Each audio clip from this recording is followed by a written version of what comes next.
Good evening and welcome to Industry Insights. This evening we'll be taking a dive into the logistics behind the tyre industry. Our investigation will take us behind the scenes of some of the world's leading tyre brands, including Bridgestone and Michelin. We will be taking a look at the supply chains and the information systems that keep this $638 billion industry rolling, and we will be exposing the challenges which lie ahead for tyre manufacturers. We all take for granted that we can drive into a tyre dealership and replace our old used tyres. But how many of you have ever really stopped to think about the logistics behind this? The supply chain of the tyre industry begins with the procurement of raw materials. Tyre manufacturers must purchase the raw materials, which include natural and synthetic rubber, carbon black, steel, and other chemicals from various suppliers, and they must have these materials transported to the manufacturing plants. The common form of transportation used in this is road freight. Now, once the tyre has been produced, it is then transported again via road freight to a distribution centre where it will be stored in a large warehouse awaiting shipment to either a tyre dealership or direct shipment to a commercial company. From here, the tyre dealers will then sell the new tyre to the end customer. This point of sale is now the end of the Ford supply chain. However, the reverse supply chain is where most of the complexity arises. Once the car tyre has been used and is in need of replacement, the customer will either return it to the dealership and exchange the old tyres for new ones, or they will send the tyres directly to an initial collection point. From here, the used tyre will be transported to a centralised return point, and an evaluation will be made. If the tyre is in respectable condition, it will be sent to a retreading company and then back to a distribution centre, ultimately for resale. The benefit of this is that retreading a used tyre uses 4 times less materials than producing a new one from scratch, and it also uses 3 times less energy. However, if the tyre is not in a reusable condition, it will be sent to a tyre recycling facility, where the rubber can be used for another purpose, or it will be sent to an energy recovery centre, where it will be burned for fuel.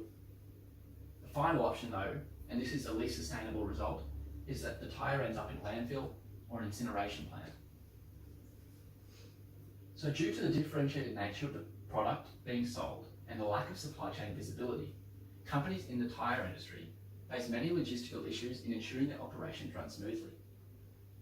The warehouse is a crucial aspect of a company's supply chain because if the operations of the warehouse are not efficient, it will greatly impact the efficiency and the profitability of the entire operation.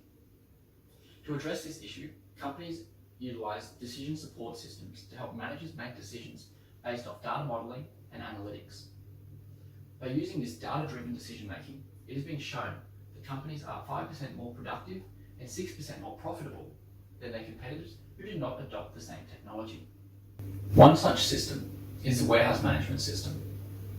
A good case of this system being adopted was when Bridgestone approached DHL to improve their supply chain.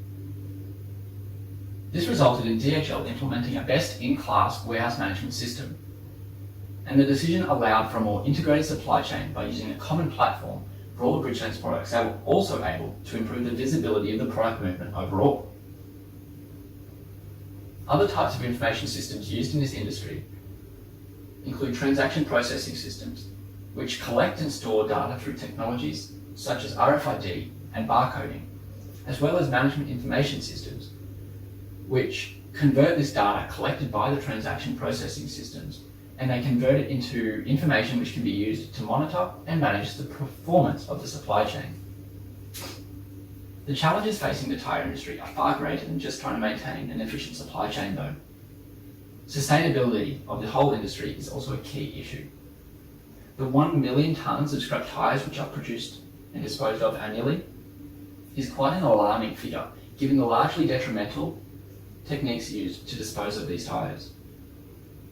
There is constantly increasing pressure to make the tyre industry more sustainable, and this starts with sourcing sustainable inputs and ends with more sustainable techniques of recycling the tyres.